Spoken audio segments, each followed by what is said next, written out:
Bonjour à toutes et à tous, bienvenue dans le Café de la Marine. Bonjour Gilbert. Bonjour Virginie, bonjour à tous et à toutes. Cette semaine, nous avons l'immense plaisir de recevoir le dauphin du Vendée Globe. Auteur d'une copie quasi parfaite, malgré son statut de bisu, il a confirmé tout son talent en disputant la quasi-totalité du parcours dans le trio de tête. Rapide, perspicace, généreux et particulièrement heureux d'être en mer, il a fait preuve d'une grande maturité pour son tout premier tour du monde en solitaire. Premier à enrouler le Cap Horn, il nous a offert un superbe mano à mano avec le vainqueur Charlie Dalin.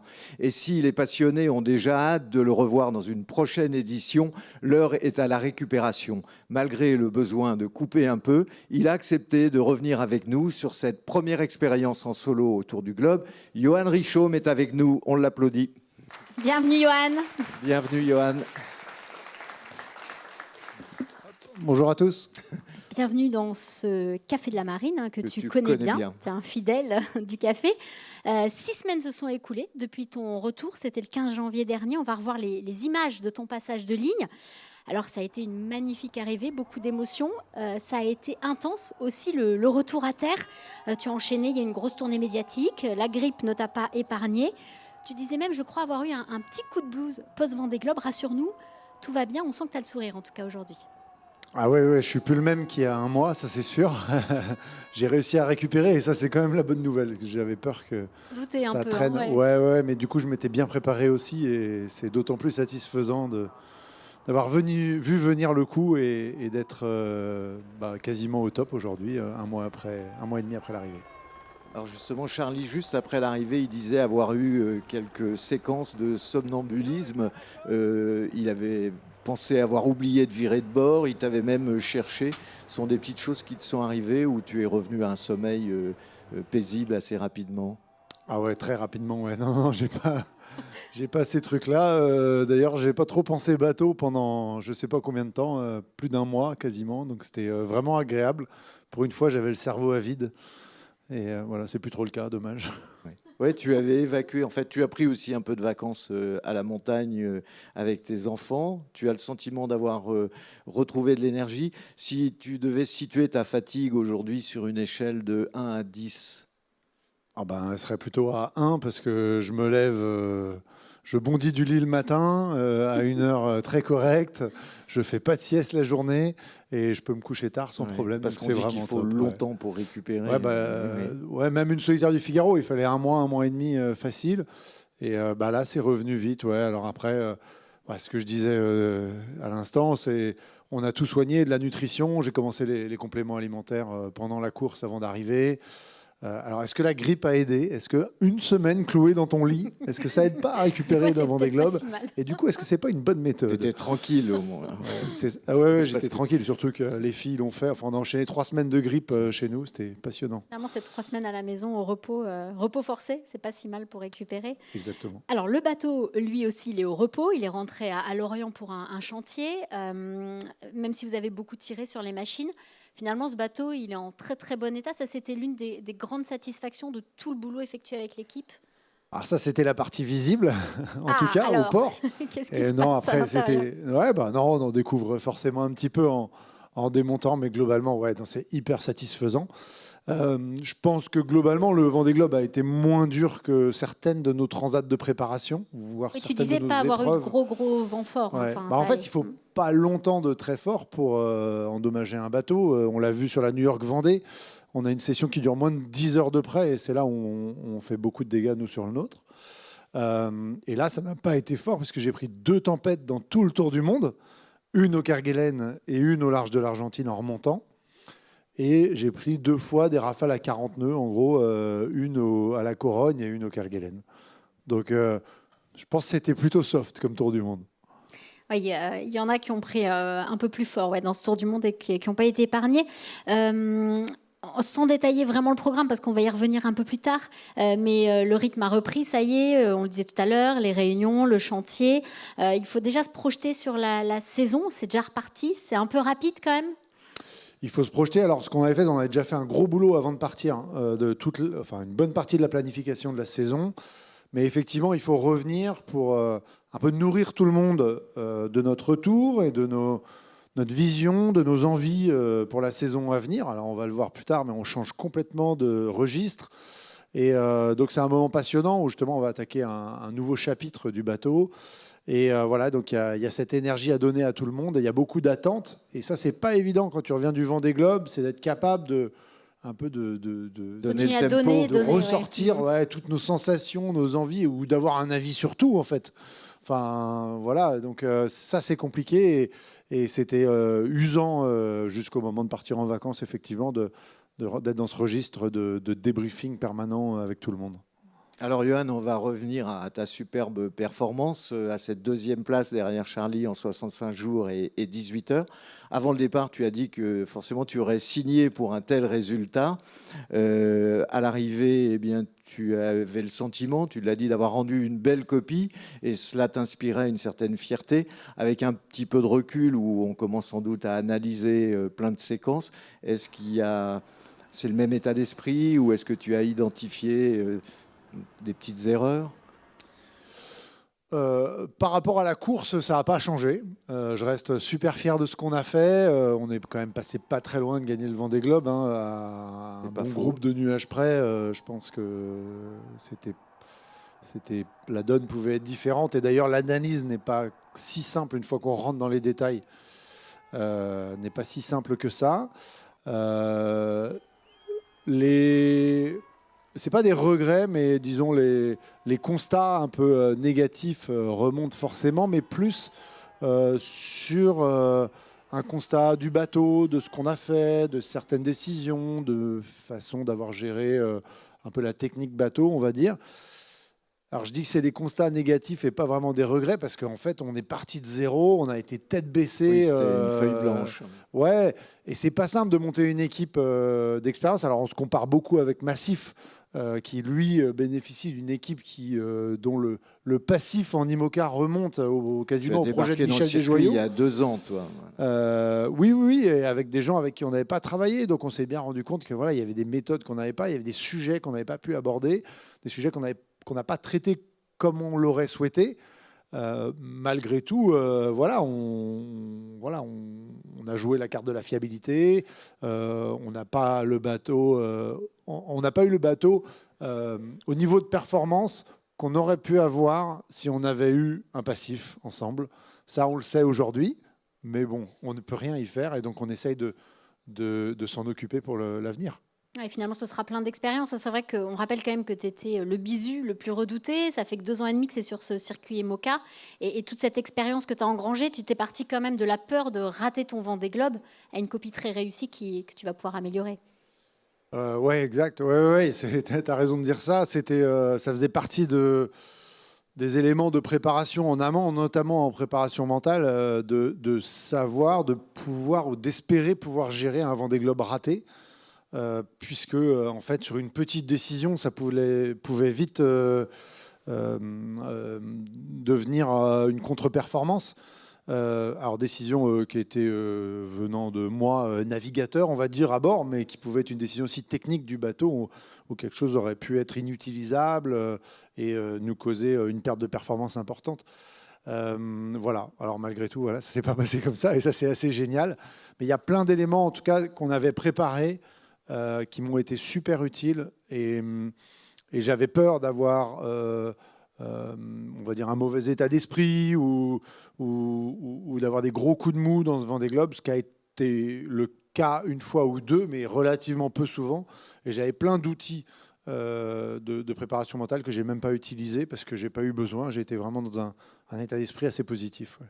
Comme tu l'as dit, tu avais essayé d'anticiper parce que c'était un saut dans l'inconnu. C'était aussi un saut dans l'inconnu parce que tu n'avais jamais navigué dans les mers du Sud. Et vu de l'extérieur, tu as quand même traversé l'Indien puis le Pacifique comme un routier, comme un habitué. Tu as vraiment attaqué dans ces mers-là. Oui, alors c'est vrai que j'ai jamais mis les pieds là-bas. Alors ce qui du coup explique une partie de la décision du contournement de la dépression au niveau des Kerguelen. Ouais, on y reviendra tout à l'heure. On y reviendra peut-être. Ouais, généralement on y revient. Comment dire? Et la suite, ça s'est super bien passé effectivement. Alors le gros temps, les mers fortes, c'est quelque chose que j'apprécie, dans lequel je me sens vraiment à l'aise. Alors d'autant plus avec ce bateau-là qui est absolument incroyable dans ces mers difficiles. Et effectivement, on avait identifié quelques leviers de performance dans le sud qui ont vraiment bien fonctionné. Et ça, c'était génial. Donc voilà, on a le petit écart que je fais avec le groupe de derrière, une fois qu'on ressort de cette tempête, me permet d'avoir accès à un schéma météo pour passer sous la Tasmanie, puis sous la Nouvelle-Zélande, hyper favorable. Très bien. Et du coup, de quasiment me téléporter dans le groupe de tête. Et ça, c'était fantastique. Ouais. Et alors, tu parles de météo. Tu nous as livré tes fameux l'œil du Vendée, qu'on avait adoré déjà quand tu étais à terre sur le précédent Vendée Globe. On va regarder un petit extrait quand même pour voir que tu pousses loin dans le détail. Tu prends le temps de nous expliquer. On va aller un peu plus loin, voir ce qui se passe. Voilà, on voit le flux d'ouest qui nous pousse. Hein. On va encore être là dimanche après-midi. On va arriver sur c'est Marion, je crois, avec l'île Prince-Édouard et tout ça. Donc on arrive par là-bas sur les coups de dimanche. On va continuer d'avancer probablement au portant le long de la zone des glaces avec un vent un peu plus faible là, en se rapprochant de Crozet, île aux cochons et tout ça. C'est quand même impressionnant pour nous à terre, en tout cas, de voir que tu prends le temps, nous expliquer ta météo, tes routages. Tu as pris beaucoup de plaisir à le faire. Tu as trouvé le temps de le faire aussi. Ouais, j'ai trouvé le temps. Alors, c'est vrai que j'ai pas une approche de la navigation tout à fait comme certains de mes concurrents qui disaient ne pas avoir le temps de faire quoi que ce soit. Donc, ça m'éclatait. Alors, je crois qu'on avait décidé de faire ça peut-être à 2 jours du départ, je crois.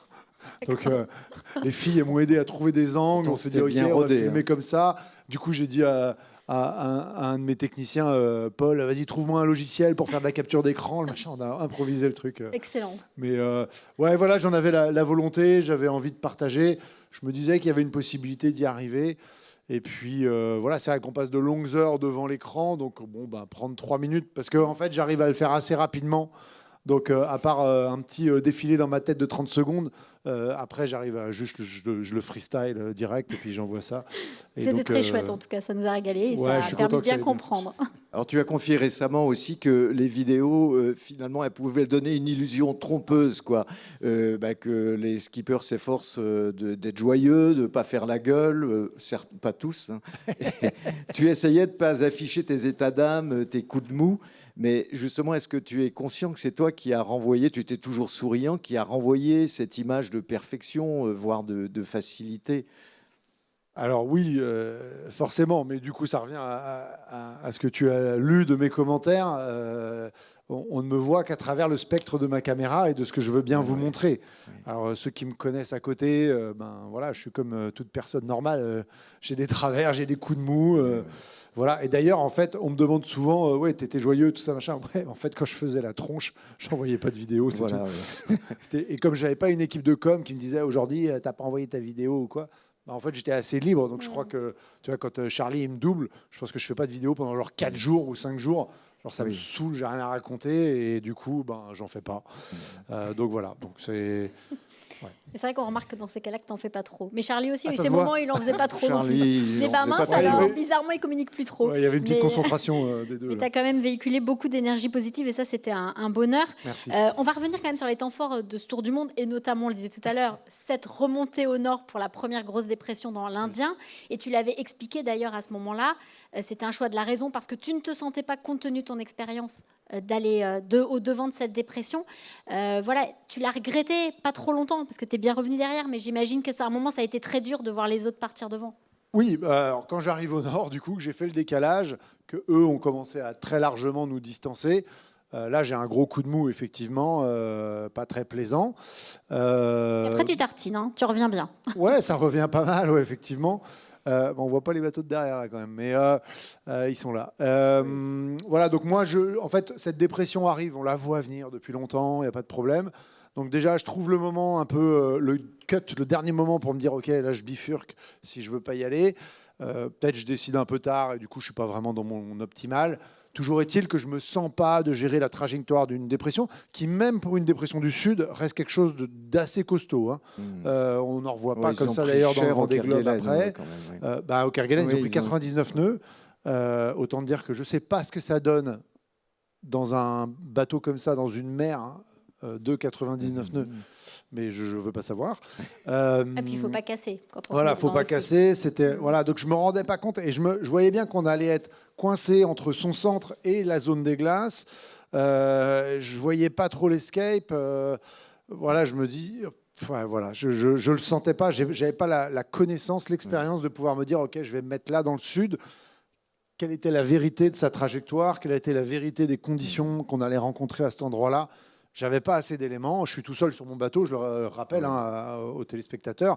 J'ai pas d'aide extérieure. Du coup, à un moment, je me dis non, mais là, je vais pas jouer ma vie parce qu'il y avait une partie de ça sur un coup de poker comme ça. Donc voilà, je remonte. Ma vie et mon Vendée Globe. La conséquence, c'est un déficit de 550 000, mais tu t'es pas vraiment alarmé, comme l'a dit Virginie.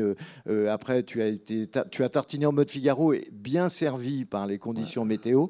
Tu as réussi à recoller, mais c'était une remontada inespérée. En fait, ce qui joue pas mal, c'est pareil, c'est un truc qu'on avait travaillé, c'est la gestion des objectifs. Et là, mon nouvel objectif, c'est de finir 3e du Vendée. Quand j'arrive devant Thomas Ruyant, à peu près 40 000 dans son est.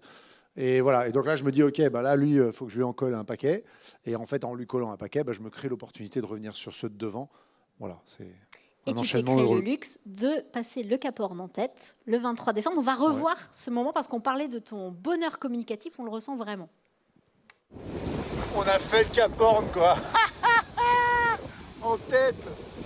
Un truc de malade. La remontada, quoi. L'Halloween, j'avais 24 heures de retard. Et là, je passe à quelques minutes d'avance. C'est génial. Trop bien ce tour du monde. Toi, il n'y a plus qu'à rentrer. Wow. Encore 3 bonnes semaines pour remonter, là. C'est une belle bagarre avec Charlie. Pas évidente, bien sûr. Hein. Jamais facile contre Charlie. Il va être à son avantage, mais on va rien lâcher. Ça, c'est sûr. On sent le redoutable compétiteur. Ça a été un des moments les plus intenses. Tu l'as dit, ça restera le plus beau moment peut-être, Johan? Ouais, clairement. Enfin, juste avant, c'est un peu intense. On prend du vent et des manœuvres et tout. Puis d'un seul coup, je suis dans mon siège. Je regarde la carte et puis je fais « Ah ouais, 25 000 la côte ». Et là, je lève les yeux et en fait, j'ai les montagnes avec les glaciers dessus. Et là j'ai pris un petit coup de palpitant. Là. Je t'avoue que c'était vraiment trippant. Et puis, c'est ce qui est assez génial et ce que j'ai apprécié en fait dans ce tour du monde parce que la longueur, le fait de ne pas avoir la terre, c'est quand même le concept me plaît pas trop de base. Devant de belles îles, mais pas s'arrêter. Ouais, voilà. Et là, j'ai été gâté. Et c'était ça qui était assez génial, c'est que ça a rythmé mon tour du monde. C'est rythmé par plusieurs océans aussi, ce qui est assez agréable. Donc voilà, tu as un peu des objectifs intermédiaires, des trucs. Voilà, j'ai bien aimé au final. Des choses que j'avais pas perçues au départ comme étant plaisantes. Oui, tu as souvent communiqué sur ces passages, mais après l'émotion, la contemplation, on est vite justement repris par la régate. Tu l'as dit, Charlie, c'est jamais facile. C'est un adversaire que tu connaissais particulièrement. Vous avez été ensemble au sein du team Massif en Figaro. Vous avez progressé ensemble, régaté l'un contre l'autre. Tu l'as devancé dans la solitaire du Figaro 2016. Alors, beaucoup de choses ont été écrites sur tous les deux jumeaux. Certaines choses qui t'ont agacé peut-être parfois. Oui, mais c'est un des travers et parfois je le retrouve encore dans certains commentaires en fait où ça devient de déformation en déformation. Et alors on s'entend super bien avec Charlie, c'est quelqu'un que j'apprécie bien, mais il faut avouer que voilà, on passe pas nos week-ends ensemble. À un moment, on avait l'impression de décrire Dupont et Dupont, tu sais, je sais pas, les deux, ils sont collés depuis la naissance. Ce qui est pas le cas, ce qui est d'ailleurs le cas avec aucun des marins du Vendée Globe, même s'il y en a énormément que j'apprécie. Et je dois en connaître 25 ou 30 vous êtes tellement sur les 40. À fond dans votre vraiment histoire bien. Que vous n'avez pas forcément le temps. Oui, voilà. Je vais te décrire comment on n'a pas le temps. J'ai passé 3 ans dans un hangar à côté du bateau de Damien Seguin. Je suis jamais allé manger avec lui un midi. Alors, si tu veux, niveau déception, on fait pas beaucoup mieux. Tu vas réparer ça au printemps. Ouais, non, cette semaine. Normalement, j'ai pris rendez-vous avec lui. Là. Super. Parfait. Alors, Charlie a repris l'avantage au large du Brésil. Tu disais avoir eu le sentiment, en ayant ton avance, de n'avoir que 10% de chance de l'emporter. C'est très peu. Il aurait fallu peut-être que tu creuses un peu plus dans le sud. Et en même temps, tu dis aussi que c'est réducteur de dire que ton bateau est taillé pour le sud, que celui de Charlie est plus polyvalent. C'est quand même plus complexe que ça. Oui, c'est un peu plus complexe que ça. C'est-à-dire qu'en gros, dans les attitudes bateau, c'est quand même, il est plus dans sa capacité au près ou dans les transitions. Donc c'est clairement l'Atlantique, il allait remonter, descendre, 1 nœud et demi éventuellement. au près dans le médium. Oui, en fait, il va aussi vite au près médium, lui par rapport à moi, que moi par rapport à lui dans la brise au portant. Voilà, oui. Donc ça s'équilibre. L'écart est juste pas au même endroit. En fait, on est optimisé pour 2 secteurs du jeu différents. La réalité, c'est que on fait un sud hyper facile. Donc en fait, il s'en sort aussi parce qu'on n'enchaîne pas les sessions de VMG portant au-dessus de 25 nœuds comme on aurait dû, en théorie bien sûr, les enchaîner.